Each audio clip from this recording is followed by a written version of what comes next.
તેથી ભગવાનને કથાના માધ્યમથી આપણે પ્રાર્થના કરી કે ભગવાન સૌને સદબુદ્ધિ આપે, પૂરા વિશ્વમાં શાંતિ રહે. અમારી એક વેદોક્તિ પરંપરા અંદર શાંતિ મંત્ર છે કે દરેક જગ્યાએ શાંતિ, આકાશમાં શાંતિ, પૃથ્વી શાંતિ, શાંતિ શાંતિ શાંતિ શાંતિ, નિરંતર શાંતિ રહે.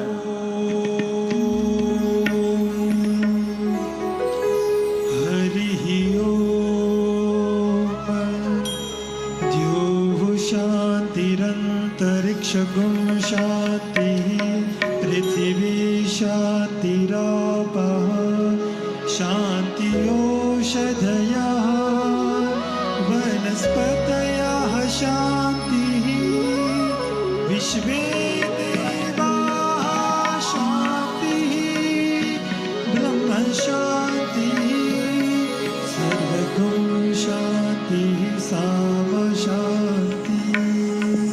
ओम शांति शांति शांति. સુંદર હિન્દીમાં ભજન છે. આ શ્લોકનો ભાવ એમાં વ્યક્ત કર્યો છે. જે ત્યારે શ્લોક આપણે સાંભળ્યો એ શ્લોકમાં જે ભાવ પ્રગટ કર્યો છે એ ભાવ એક સુંદર ભગવાનના ગીતમાં હિન્દી ભજનમાં વ્યક્ત કર્યો છે. શાંતિ કીજીએ પ્રભુ ત્રિભુવન में,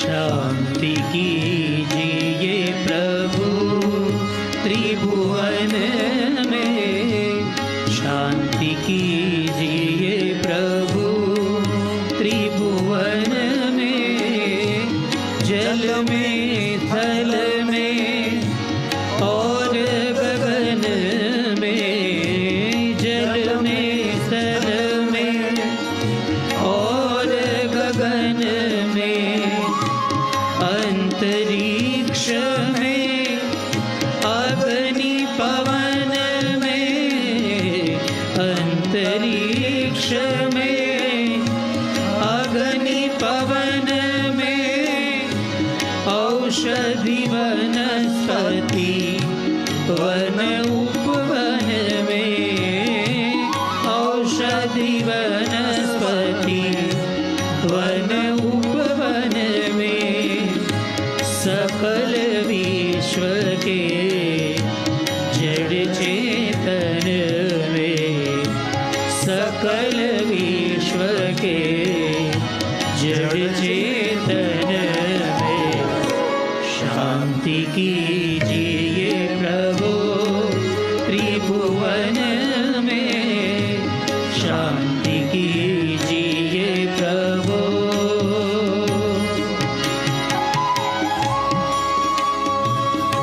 बस यही कामना करें, विश्व में शांति रहे.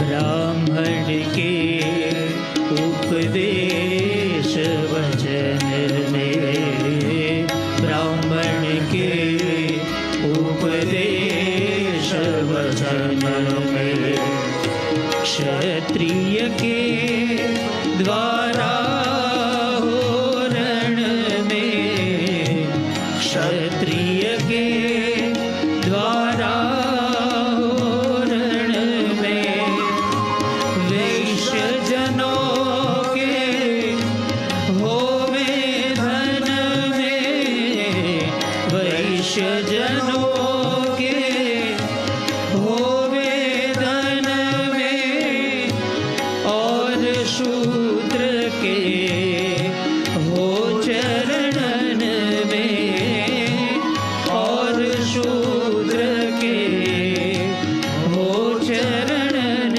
में, शांति राष्ट्र नील बाण सृजन में, शांति राष्ट्र नील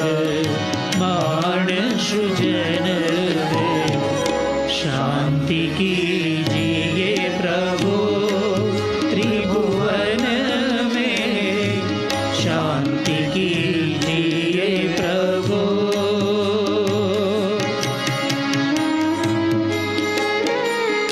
શાંતિનો દાતા મહાદેવ છે.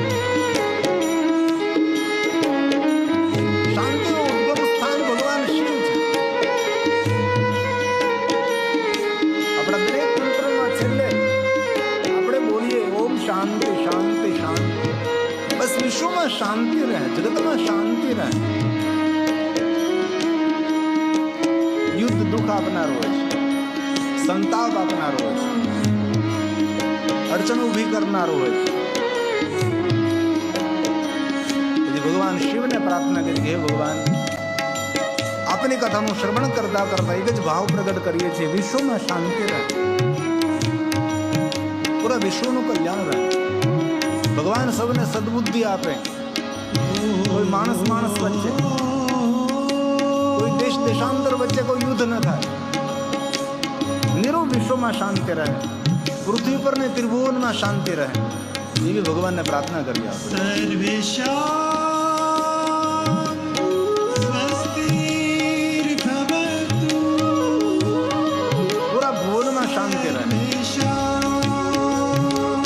મંગલમ ભવતુ. સર્વેષાં પૂર્ણમ ભવતુ. સર્વેષાં શાંતિર્ભવતુ. સર્વેષાં શાંતિર્ભવતુ.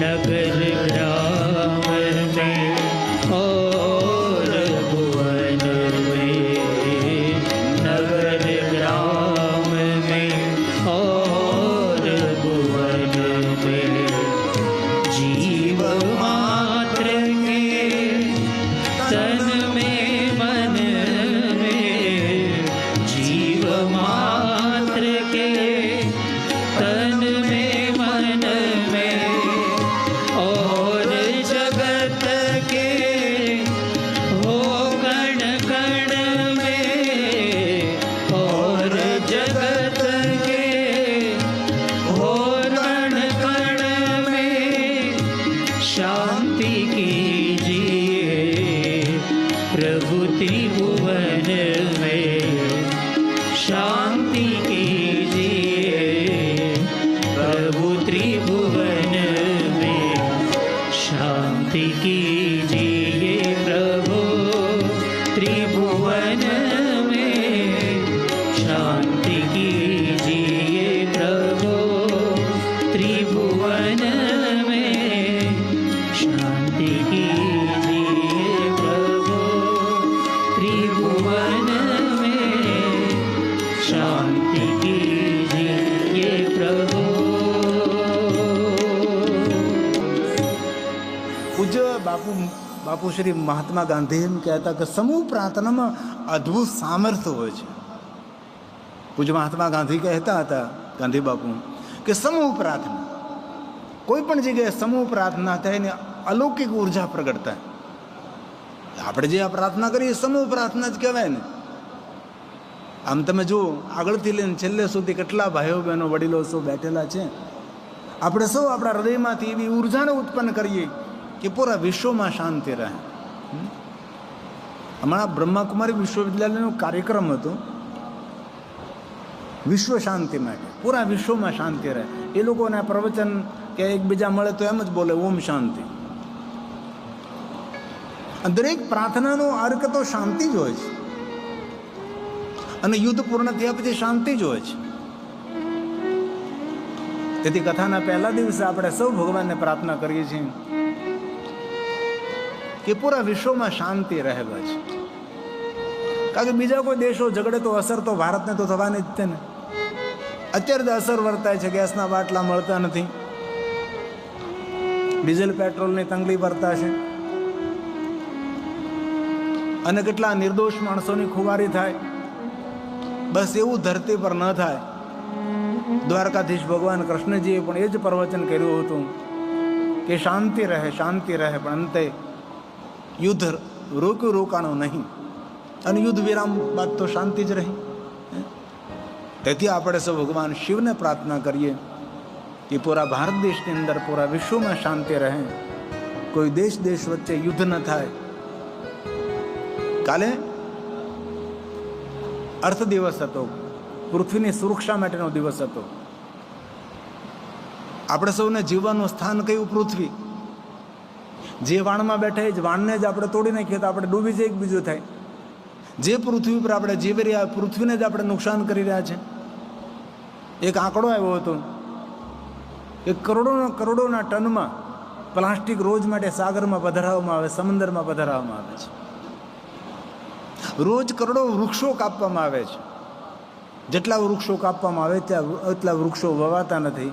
આખા ભારતની અંદર એક જ ગુજરાત એવું રાજ્ય છે, એમાં રાજકોટ એવું શહેર છે જ્યાં સદભાવના વૃદ્ધાશ્રમવાળા આખા ગુજરાતને રળિયામણું બનાવી રહ્યા છે. આવું દરેક રાજ્યોએ કરવું જોઈએ, દરેક ટ્રસ્ટોએ કરવું જોઈએ. જ્યાં જોવો ત્યાં વૃક્ષ જોવો એટલે સદભાવના વૃદ્ધાશ્રમ રાજકોટ આ કેટલું મોટું હરિયાળું બનાવવાનું કામ કરી રહ્યા છે. જ્યાં જોવો તેના તરફથી વૃક્ષો આવેલા હોય છે. જ્યાં હું રહું છું સૌરાષ્ટ્ર કાઠિયાવાડની અંદર, અમે પણ પહાડી પથરિયાળ જમીનમાં 1 લાખ બિલવૃક્ષનું જંગલ બનાવ્યું છે. અમે વૃક્ષોનું વાવેતર કર્યું છે, કારણ કે વૃક્ષ એ માણસનું જીવન છે. આપણે 15-20 વર્ષ પહેલા ક્યાં એટલો તાપ જોયો હતો ભાઈ? 42, 45, 46, 48 સુધી જતું રહે છે. અત્યારે ટેલિવિઝનમાં જે દ્રશ્ય જોવો છો, જ્યાં અમે રહીએ છીએ ત્યાંનું દ્રશ્ય છે. પથરિયાળ જમીનમાં બધા વૃક્ષો વાવવાનો પ્રયાસ કર્યો છે, અને બધા બિલ્વ વૃક્ષો છે. તેથી કથાના માધ્યમ દ્વારા ગૌ માતાની સેવા સાથે સાથે આપણે વૃક્ષો વાવીએ. પણ અત્યારે ઘણો બધો સુધાર છે. અત્યારે દરેક ખેતરના શેઢે લીમડાઓ વાવેલા છે, દરેક ખેતરના શેઢોએ વૃક્ષો વાવેલા છે. તેથી ગઈકાલનો જે દિવસ હતો એ અર્થ દિવસ, આજે પુસ્તક દિવસ છે, તો ગઈકાલે અર્થ દિવસ હતો કે પૃથ્વીની રક્ષા માટે માણસે જાગૃત રહેવું જોઈએ. મોટા મોટા ગ્લેશિયરો બધા પીગળી રહ્યા છે, બરફના પહાડો સમુદ્રમાં ભળી રહ્યા છે, સમુદ્ર ધીરે ધીરે ઊંચો આવી રહ્યો છે. અમે પિંડારક તીર્થ કથા કરવા ગયા હતા. જે દુર્વાસા મુનિનો મૂળ આશ્રમ હતો એ તો 2-3 કિલોમીટર દૂર દરિયામાં ડૂબી ગયેલો હતો. એટલો દરિયો આગળ આવી ગયો હતો.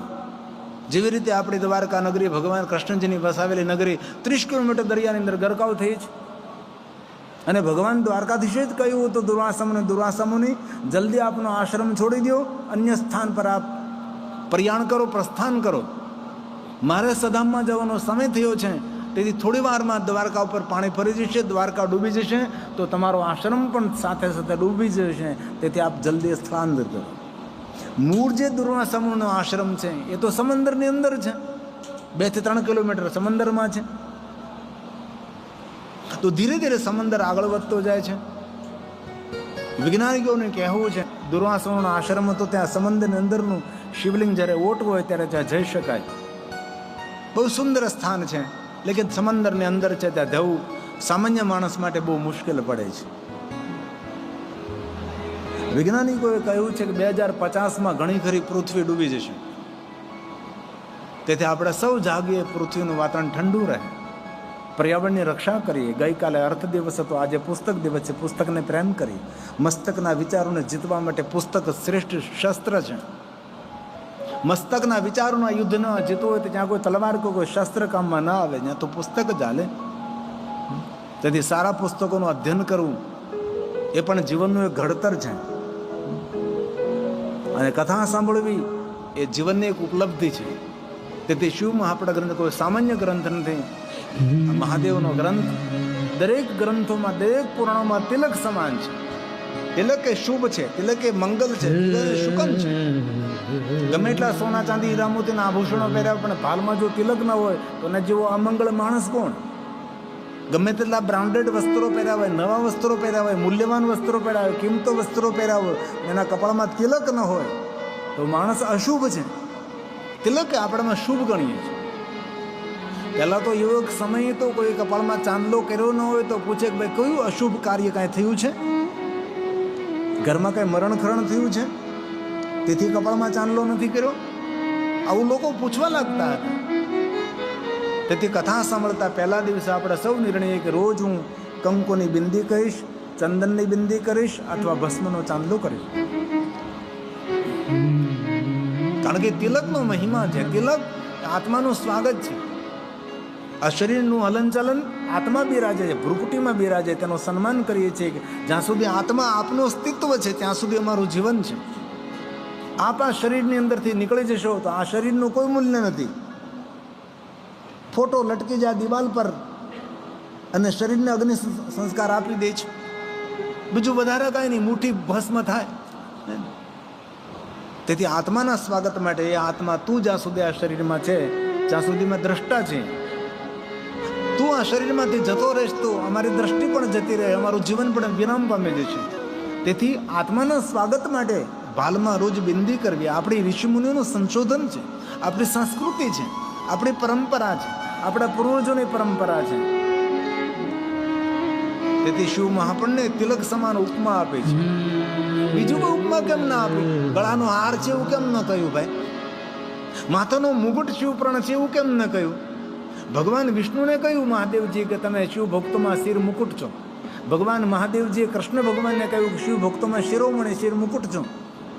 ભગવાન મહાદેવજીએ પ્રભુ રામને કહ્યું કે રામજી તમે મહાદેવના ભક્તોમાં શિર મુકુટ છો. પણ શિવ મહાપણને એવું ન કહ્યું. શિવ મહાપણમાં કહ્યું શિવ મહાપણમ તિલકમ. આ શિવ મહાપણ ગ્રંથ એ સભી પુરાણોમાં તિલક સમાન છે. તો કે તિલક એ મૂલ્યવાન છે, તિલક એ શુભ છે, તિલક એ મંગલ છે, તિલક આપણું સર્વ રીતે કલ્યાણ કરનારો છે. તેથી આજથી મારા ભાઈઓ બહેનો વડીલોને સૌને મારી પ્રાર્થના, રોજ સવારમાં સ્નાન કરી પવિત્ર બની ભગવાનનું દર્શન કરી ભગવાનના નામનું આપણે ચાંદલો કરીએ. તેથી ભગવાન બોલ્યા શિવ મહાપુરાણ શૈવં પુરાણ તિલકં ખલુ સત્પુરાણમ. ભાલમાં બિંદી કરીએ તિલક સમાન શિવ મહાપુરાણ. કેવો ગ્રંથ હતો કે વેદ સંમત, વેદાંત વેદ વિલસત પર વસ્તુ ગીતમ. જે કોઈ શિવ મહાપુરાણનું ગીત ગાય છે આ પુરાણને ગાવામાં આવે. એ તો ગાયેલું સમજાય નહીં એટલે પછી સમજાવવામાં આવે. આપણા પુરાણોને ગાવામાં આવે. ગાયંતીઓ અહર્નિશમ. એક એક શ્લોક ગાવા જોઈએ. પણ બધા શ્લોક હું ગાયા કરું તો પછી તમને કથામાં રુચિ રહે ન રહે. વિદ્વાનો રાજી થાય, ભણેલા ગણેલા માણસો ખૂબ રાજી થાય કરે કેટલા સુંદર સુંદર શ્લોકો છે. શ્લોકો સાંભળવાથી વિદ્વાનોને આશીર્વાદ મળે, શ્લોકો સંભળાવવાથી અમને આશીર્વાદ મળે. વિદ્વાનો ખૂબ રાજી થાય, કેટલા સુંદર સુંદર શ્લોકો છે. પણ જેની પાસે વિદ્વતાનો અભાવ છે એ લોકો સમજી ન શકે. તેથી આપણે સમજવું પડે છે, પ્રવચન કરવું પડે, તેનું ભાષાંતર કરવું પડે, તેનું વક્તવ્ય આપવું પડે. તો આ શિવ મહાપણ ગ્રંથ એનું ગીત ગાવામાં આવે છે. અને જે કોઈ શિવપુરાણનું ગીત ગાય છે અથવા શિવપુરાણ ગ્રંથનું વાંચન કરે છે, જે કોઈ પાઠ કરે છે અથવા જે કોઈ સાંભળે છે એને શંકર ભગવાન પ્રેમ કરે, મહાદેવ તેમનો આદર કરે છે. આપણે તો શંકર ભગવાનનો રોજ આદર કરીએ, પણ જે શિવ મહાપણ ગ્રંથનો પાઠ કરે છે, શ્રવણ કરે છે, શિવકથાનું વાંચન કરે છે, શિવ પ્રિય મહાદેવ તેમને પ્રેમ કરે, મહાદેવ તેમનો આદર કરે છે. કેટલો આ શિવ મહાપણ ગ્રંથનો મહિમા છે. જે કોઈ પાઠ કરે છે ભગવાને કહ્યું છે યો વે પઠે ચ શૃણુયા પરમાદરેણ. એને શરત રાખી આદર સાથે. સાંભળવા ખાતર સાંભળવાનું નથી, સાંભળી નાખ્યું એમ નહીં, સાંભળીને કેટલું રાખ્યું એ મહત્વનું છે. શિવપુરાણ સાંભળી નાખ્યું ભાઈ, 10 વાર સાંભળી નાખ્યું નહીં, રાખ્યું. એટલે ભગવાને કહ્યું કે જે કોઈ સાંભળે છે, જે કોઈ પાઠ કરે છે પણ પરમ આદર સાથે, માન સન્માન સાથે, એકદમ ભક્તિ ભાવ સાથે જે કથાનું શ્રવણ કરે છે એને મારા મહાદેવ પ્રેમ કરે છે, શંકર ભગવાન તેનું સન્માન કરે છે. ભગવાન બોલ્યા છે શંભુ પ્રિય સહીલવે પરમાવતી વે. શંભુ પ્રિય સહીલવે પરમાં ગતિં વયે. તેની અધોગતિ નહીં થાય, તેની સદગતિ થશે. જે કોઈ શિવ મહાપ્રદ ગ્રંથનું શ્રવણ કરે છે, જે કોઈ પાઠ કરે છે, જે કોઈ વાંચન કરે છે, આ ગ્રંથનું અધ્યયન કરે છે, આ ગ્રંથને સમજે છે, સમજવાનો પ્રયાસ કરે છે, એમના માટે કહ્યું છે પરમામ ગતિમ. ભગવાન શંકરજી તેનો આદર કરે છે. તેથી જે કોઈ આદર અને ભક્તિથી કથાનું શ્રવણ કરે છે તેના પર ભગવાન મહાદેવના ખૂબ આશીર્વાદ રહે છે. તો પહેલા દિવસની કથા, આ કથાને મહાત્મય કહેવાય. મહાત્મય એટલે કથા સાંભળવાથી કેવું કેવું પુણ્ય મળે છે. આ તો મેં તમને અલ્પીકરણ કરીને કહ્યું, બહુ થોડા શબ્દોમાં કહેવાનો પ્રયાસ કર્યો છે.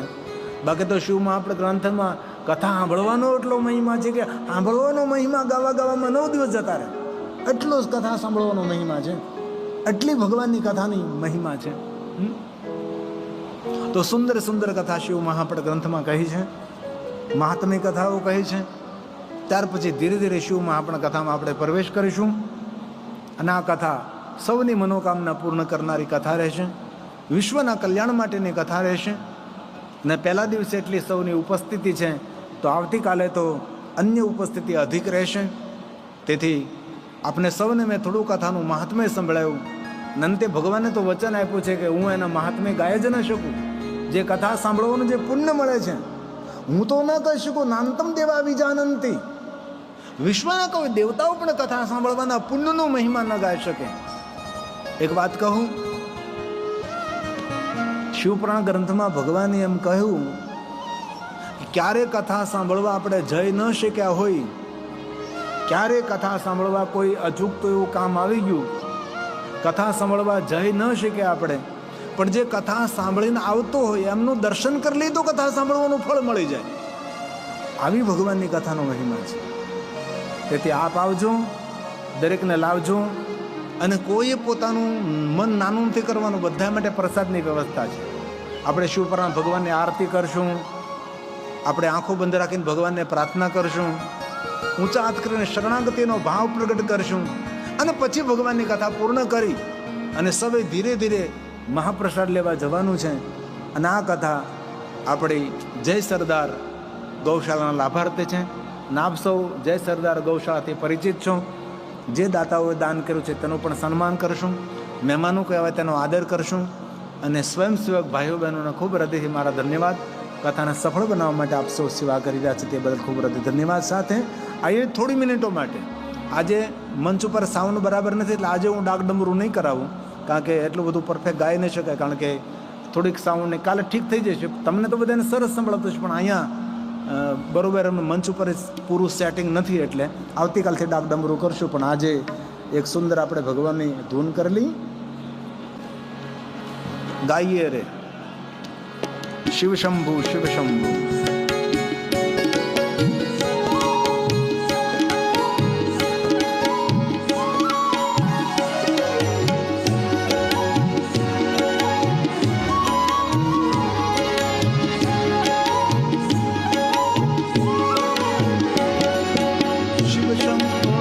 शंभो गाइए रे, सब भक्तों के नाथ नित्य गाइए रे.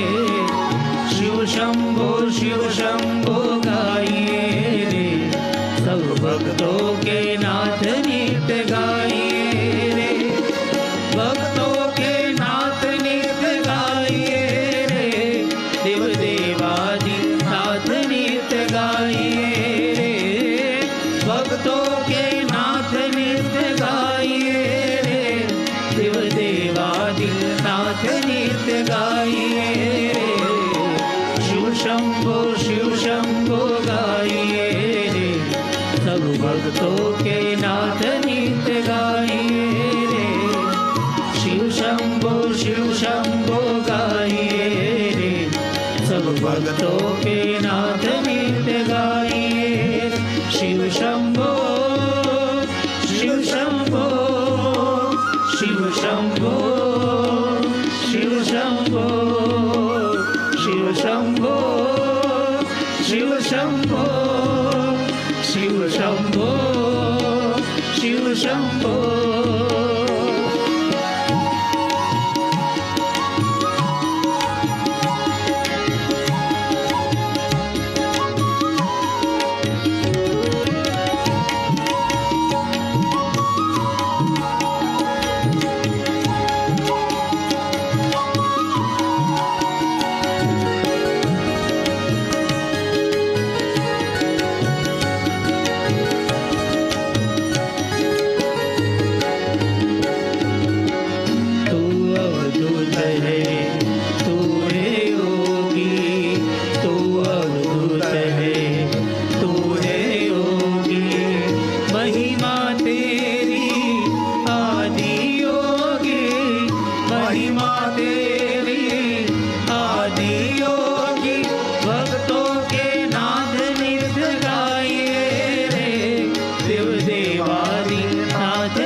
भक्तों के नाथ नित्य गाइए शिव शंभो शिव शंभो शिव शंभो शिव शंभो शिव शंभो शिव शंभो शिव शंभो शिव शंभो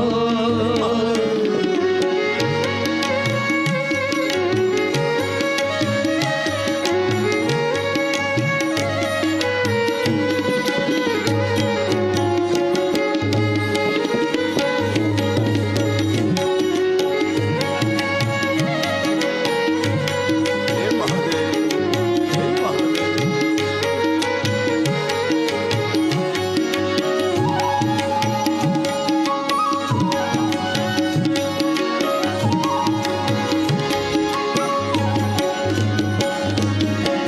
सकल जगत के पालन करता सकल जगत के पालन करता हे परमेश्वर हे जग करता हे परमेश्वर हे जग करता भक्तों के नाथ नित्य गाइए रे देव देवादि नाथ नित्य गाइए रे भक्तों के नाथ नित्य गाइए रे देव देवादि नाथ नित्य गाइए रे शिव शंभो गाइए रे सब भक्तों के नाथ नित्य गाइए रे शिव शंभो गाइए रे सब भक्तों के नाथ नित्य गाइए रे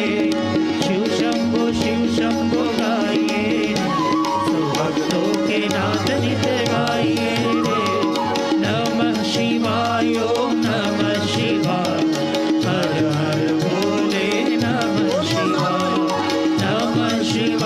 ओम नमः शिवाय हर हर बोले नमः शिवाय हर हर बोले नमः शिवाय हर हर बोले नमः शिवाय हर हर बोले नमः शिवाय બોલીએ ગૌ માતા.